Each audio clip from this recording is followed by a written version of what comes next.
Page 19, Reveille. On page 18, they're showing you a little bit about triads and inversions. I briefly talked about it, I think. A triad is a three-note chord. Tri means three. T-R-I. Take a C chord, three notes in it, it's a triad.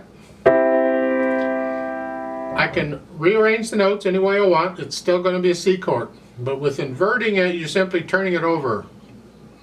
So I'm going to take the C, I'm going to put it on top, and that's it. It's still a C chord, it's just first inversion. Then I can do it again, I'll take the E and put it on top. Second inversion. If I take the G and put it on top, I'm back to what we call root position, or the main position. Root position is important because it enables you to really identify what the chord is. It's the bottom note. It tells you what the chord is. And root is when the notes are every other note, pretty much. There's always exceptions. Forget the exceptions. Just stick with this. Every other note is root position. So if you see like here, where there's two notes here, you know that's not root position. So the bottom note is not going to identify the chord in that one. You have to keep inverting it until you get it to root position. Then you can tell what the chord is. And they give you this over there in the music. And for C major and A minor, it's, again, you're just turning them over.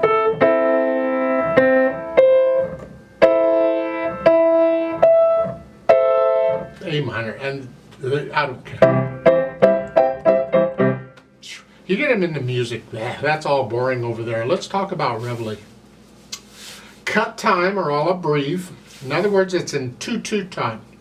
2 beats to a measure, and a half note gets a count. So if you look at these, let's look at the left hand here. You got dotted half notes and a quarter note, or a quarter rest. So a dotted half note's going to get 1.5 counts, and the quarter rest gets a half a count. So it's 1 and 2 and 1 and 2 and 1 and 2 and 1 and 2 and. Isn't that fun? Well, when I approach a piece in all abreve, I always start it, or I start learning it in 4/4. I just put it in 4/4 time because to me that makes it's easier for me. So instead of thinking 1 and 2 and, I'm going to think 1, 2, 3, 4. 1, 2, 3, 4. 1, 2, 3, 4. So the dotted half note will get 3 counts, the quarter rest gets 1 count. That's what I'm used to. So that helps me to get it worked out. After I get it learned, I don't have to think about the rhythm, then I can put it back into 2/2. And let's go. Right hand. Let's get the notes first. And what these are is this, it's a C chord. Forget the rhythm, just the notes. Because you're here, you're just playing a broken C chord. And see, a broken chord could be any pattern, and really that's what this is. Second line, you come down, now it's a G chord. Now the last two measures, second line, fourth finger there, here, and then for the third line, this is an A minor chord here, and then for the last line, this is an E major chord, G sharp. Just take my word for it, it's an E major chord. So get these, and the last two measures, fourth finger on the G sharp, like so. You're ending it back in A minor. So really they're broken chords and in various inversions, because at the top you're here. Well, that's a C chord, but when that's on the bottom it's second inversion. Because if I turn it over one more time I get root. So second is here, first, root. Root, first, second. Root, first, second, blah, blah, blah. Second inversion. And then in the second line you're here, it's a G chord, but now you're in root position.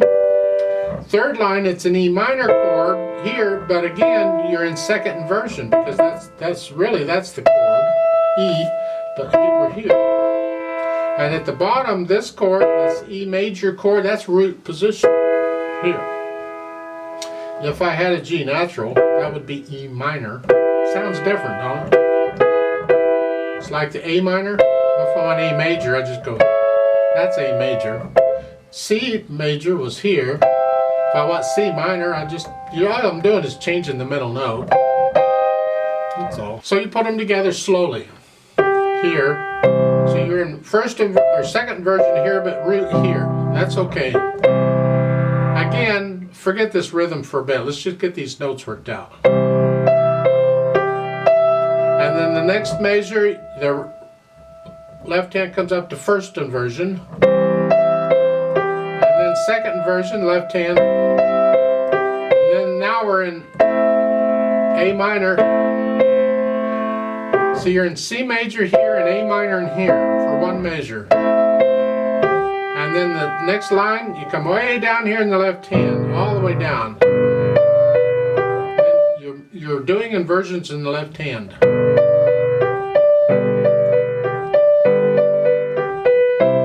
The third line, again, inversions in the left hand.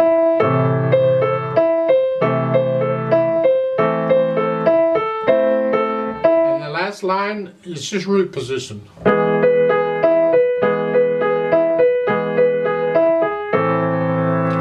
what kind of handle on moving the hands around? Because you're moving your hands quite a bit, and you have to be looking down at the keyboard. So now you got to figure out, okay, when do I look at the music and when do I look at the keyboard? Because the beat goes on. You can't mess up the beat because you're moving hands around.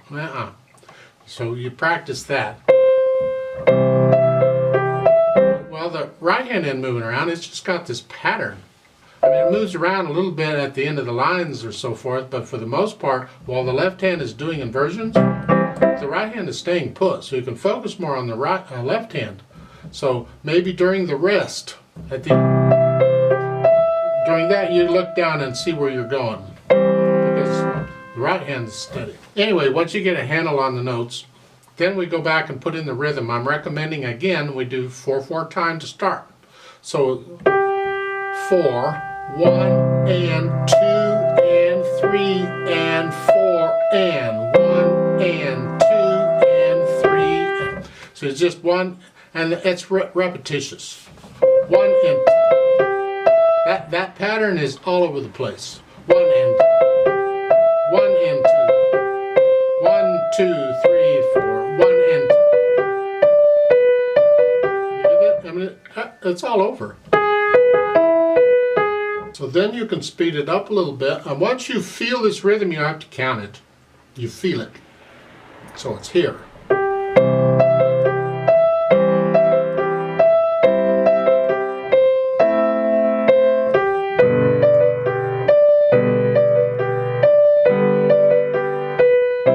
Make sure you play the rest in the left hand. Lift it up on the fourth beat.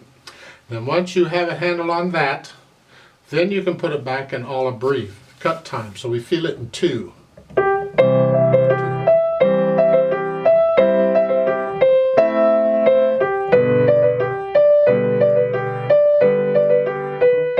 1, 2, 1, 2 type thing.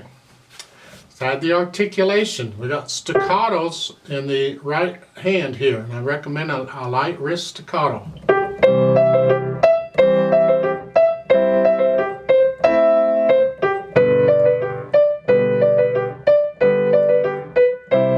So, then once you have that, you can add the dynamics. Well, it starts out loud. That's the right hand. Keep the left hand a little softer. I just did that loud.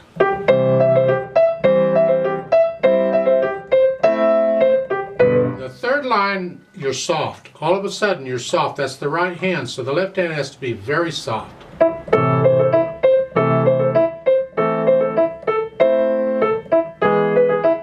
Like so.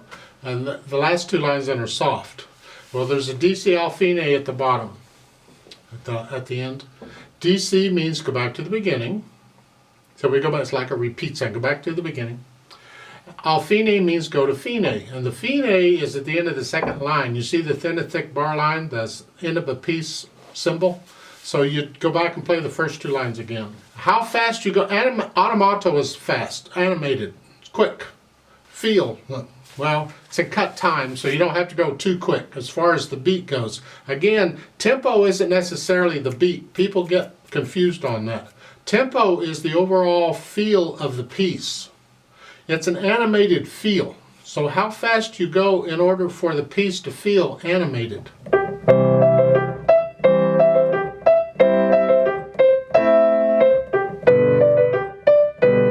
It's like you're waking people up in the morning. They, here I am, wake up. Blah. Now when we do the play with me, I'm going to take it in 4/4 time because I want to slow it way down. But eventually you're going to want to speed it up to that, about that. Don't go real fast. Just lively, you know, about as fast as I demonstrated, I think is about how, I mean, it can be different speeds. Till I've had my first cup of coffee, it's like that.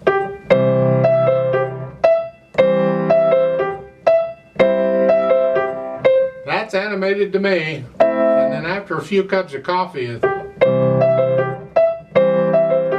I think that's about as fast as it should go right there, in my opinion. So put your hands where they go. I'll give us 3 counts, and we're beating quarter notes here. 3 quarter note counts, and then we come in and play it together. 1, 2, 3. 1 and 2 and 3 and 4 and 1.